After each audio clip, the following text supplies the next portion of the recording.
Welcome back, Founding Champions. Scott here, Founding Champions, and today we've got a ton of spoilers. Okay, so first off, we're going to go ahead and start off with Myrmourn banshees. Alright, go ahead and take a look at the right part of your screen here. This is another rare being revealed. So right now, below this we have more cards, but the current count is at 4 death rares. And so we're trying to track to see how many rares. We have a good mathematical idea. It's about 7 or 8 death rares. But we're at 4 right now. Myrmourn banshees. XX and 2. Remove a highlighted spell. It's a spirit, by the way. Damage to your opponent. Increase this by 2 if a spell was removed. So it could do possibly 4 damage and remove a spell. Thing is, it's a rare. And I'm going to make another video with a lot of my viewpoints, consolidated viewpoints, on the rares of this set. Okay, and I think you can understand where I'm coming from by just saying it like that. So, okay. This card, very flavorful, I think. I think it's a flavorful card. It's not the most flavorful. I'll give it a B in flavor.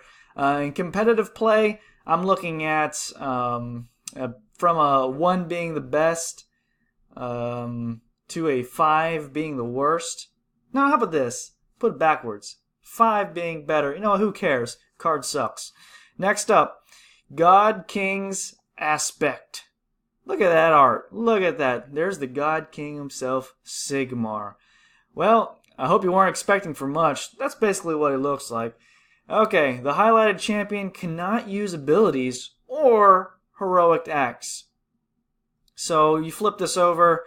You can potentially lock down the opposing champion. Lock him down as in he won't be able to use those heroic acts, obviously. Which also means the heroic acts of any unit or spell or whatever that's in that lane as well. It's also going to stop that champion from rotating any further if it hasn't fully rotated yet. Because look at here that I'm hovering over.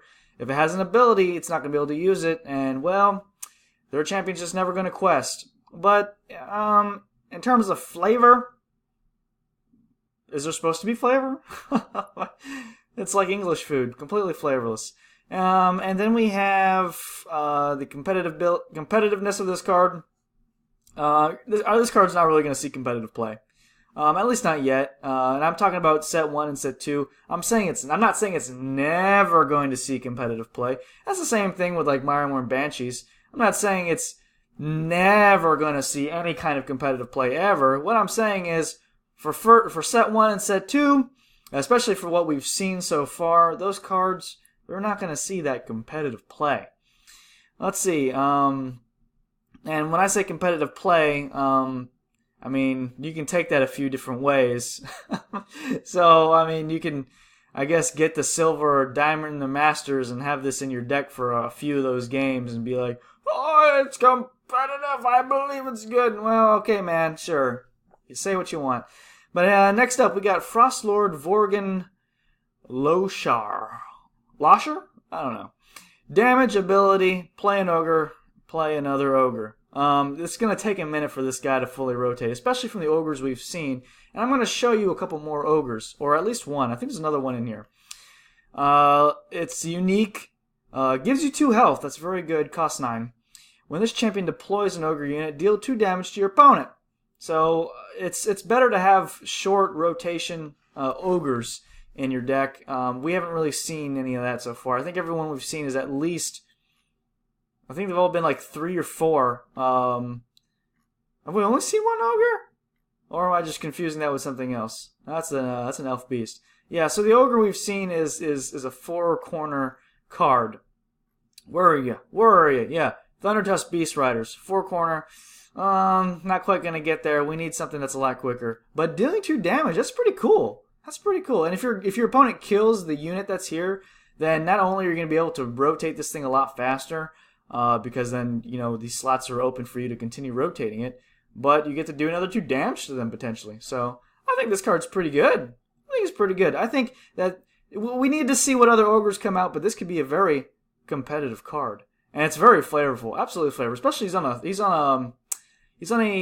Stonehorn. So there's 2 different types of mounts, giant mounts. There's many different mounts, but 2 giant mounts Thunder Tusk and Stone Horns. Stone Horns do damage when charging at your opponent, and sort of when you first play that guy is kind of charging at him, so it's very flavorful. A+ on flavor, and competitive. Very competitive. Let's see. Potentially very competitive. It could completely flop.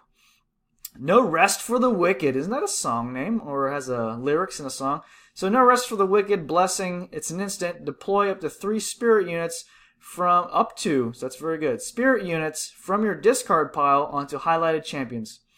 Outstanding. It's sort of the death version of Ushering in the Wall, where you can just flip over the top 3 cards of your deck and or draw, revealed, however the wording is, the top 3 cards of your deck, and you may deploy them. It's the same thing with this card, except this card, you are going to need some spirits in the yard, but by the time you flip something over, you might have some spirits in the yard, unless you turbo rotated this over. So this is better to flip over a little bit later than earlier. Well, Ushering in the Wall, you can flip that over anytime it's good. Here we go. Hypersnare Seed. This is probably the blessing that got revealed a long time ago, or the top. It was just the top of the blessing that was revealed. But it's Hypersnare Sealed. It's a Gyran spell, or Gyran spell. Or excuse me, not spell. Blessing. Blessing instant, 3 damage to your opponent. Increase this by 1 for each highlighted unit. Okay, so let's think about that for a second. 3 damage to your opponent. Increase by 1 for each highlighted unit. So, if your opponent has 4 dudes in play, and you have 4 dudes in play, does 3, 4, 5, 6, 7, 8, 9, 10, 11 damage. That could be pretty good. Or it could just do like 3 or 4 damage. So, what's the average? I would say the average is probably half. So, let's do 7. I think half of the potential plus 8. So, I think this, on average, will do about 7 damage. So, if you want to just flip something over and do 7 damage, nugging for 7, this card's definitely the card for you. So, this could be very good. Very, very good. So, in terms of flavor, I think it's flavorful. I think it's very flavorful. Because the realm of life has to deal with lots of stuff, lots. So you have lots of dudes, and I say it's competitive, not the most competitive. I think it's competitive. You're going to see this in competitive decks a little bit. Next up, Shield of Thorns spell, another Gyran spell. When you take damage from a highlighted enemy unit, deal damage to your opponent. So we did see a Chaos card that was very similar to this. Basically, you take damage and you throw it back at them. It does it a little bit on a smaller scale. Yeah, Treacherous Bond. I think it's better than Treacherous Bond, by the way. It's a common, and Treacherous Bond is a rare. So, but Treacherous Bond does all the damage. Well, this is only going to keep hitting them for that 1, and then keep hitting them for that 2. I think it's way better. I think it's pretty sweet. So I'm sure you can think of a lot of the abilities, those sweet, sweet abilities that your opponent can do. I use the word ability like it's a thing. Highlighted enemy units. So, possibilities, I should say. Think of all the possibilities. So, if your opponent has 2 units that's going to do damage on when they rotate, well, this thing's going to do 2 damage to them. So, on this first rotation. And if they're continuing to rotate, they're going to continue to take damage. So this card can be pretty good. It can be pretty good. It's on a short fuse, too. I like it. I really do like it. Next up, we have Fireball. Nice, simple name. Fireball. It's an Akshi spell from the realm of fire. XX and then 5. Rotation damage to your opponent. Increases by 3 if the highlighted champion is engaged. So it'll do 1 more damage than the Arcane Bolt. It'll do a total of 8. If they're engaged. So if they just need to have pretty much anything in that lane, it's going to hit them for 8. I think that's okay. I don't think that's the kind of card that we're looking for to use with Aventus, because he does bring out your hand was searched this way. So he can bring up any spell, but he needs to use a realm of fire spell to rotate here. I don't think this card's really doing it by itself. We're gonna need to see some more Akshi spells. Next up, Clawing Lava. Clawing Lava. So, this is Clunky 3, actually, Clawing Lava Blessing passive. Heroic Act. Remove highlighted units, damage to your opponent, rotate this 1 step forward. It does 1 less damage than the Chaos version. It just flips over and does it immediately. Here, you get to time it right. And I think that's pretty powerful. I think that's very powerful. This is, and Fireball and Shield of Thorns, all very, very flavorful cards. Clawing Lava is competitive, but it's not going to see extreme play. Same thing with Fireball and Shield of Thorns. I think they're going to see minor play. I think Clawing Lava will see a little bit more play than Fireball. Shield of Thorns will see a little bit more play than Fireball. I think Clawing Lava, you will see a little bit of play, a decent amount. I think it could probably potentially just drop off. I think people will find out that they don't want this effect in their deck, but we're all going to, I think a lot of us really are going to try this out. It's a common, a lot of us are going to get a hold of it. So we're going to try it out. We're going to see how really good it is. I think it's pretty good, guys. We do have a lot more removal in our decks now, so that does devalue this card a little bit. But I still think it's a pretty powerful card, if not a sideboard card against very stacking heavy sort of decks. Next up, we have a order card. It's a Beast Elf, which is pretty sweet, being both at once, rotating those champions appropriately. Excuse me. As this enters play, discard one card from your hand.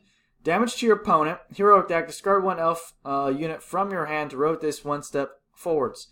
I don't know if you're going to be using... I don't know if you want to really rotate it forward faster and faster and faster.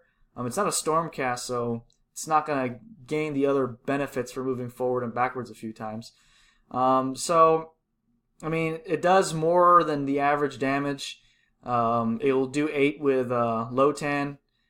So that's like 4 damage a card if you're looking at it by card. It does a lot of damage per action.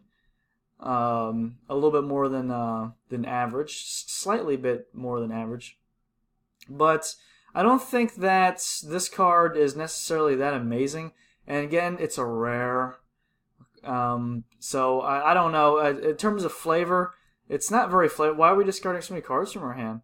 It's not too flavorful, and so I'd give it like a C on flavor. So I'd say, I mean, if a C is average on the grading scale, it's a C on flavor, and I don't think this is going to be very I'm not going to say it's going to be very competitive.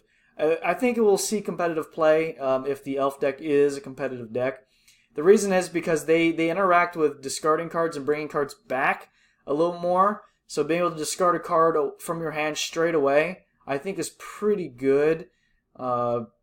Its other effect it doesn't seem very good, but discarding a card from your hand right away doesn't seem to be too bad. I think there's going to be options where you're going to wish you had discarded a card due to the certain play effects that you have. Mainly, what's the name of that champion that brings... when you remove something, you get them back. So just think about it that way. You see that it does interact with the synergy of elves, but it's not going to be a high-priced rare. It's not going to be a high-priced rare. When you play with this, you could be playing with a 3 of, a 2 of, something like that. So it's definitely going to see play, but in terms of complete, we're going to have to see some more cards that want to see you discard cards. So I'm not going to completely write this card off, but it's not. It just doesn't feel good. Next up, we are going to go with Order Before Glory. Order Before Glory. This is a Stormcast. Look at him. He's going mad. He's been reforged so many times and brought back to life. It's an ability. Only warriors can use it. Draw a card. Rotate this champion one step backwards to restart a highlighted unit. This is another rare. It's going to create some questions. We're like, well, what if it's already flipped over, right? Well, I don't know. I don't think you get to reflip your blessing. Once the blessing's flipped, it's flipped. Draw a card. Rotate this champion one step backwards to restart a highlighted unit. So rotating a champion one step backwards sounds like a cost, and as competitive instincts, we want to see, well, in what situation is it not a cost? So... restarting a highlighting unit, it can be very powerful. So if you're restarting like a Platinum Decimator, it's basically like this card is drawing you a card, then doing the 6 damage.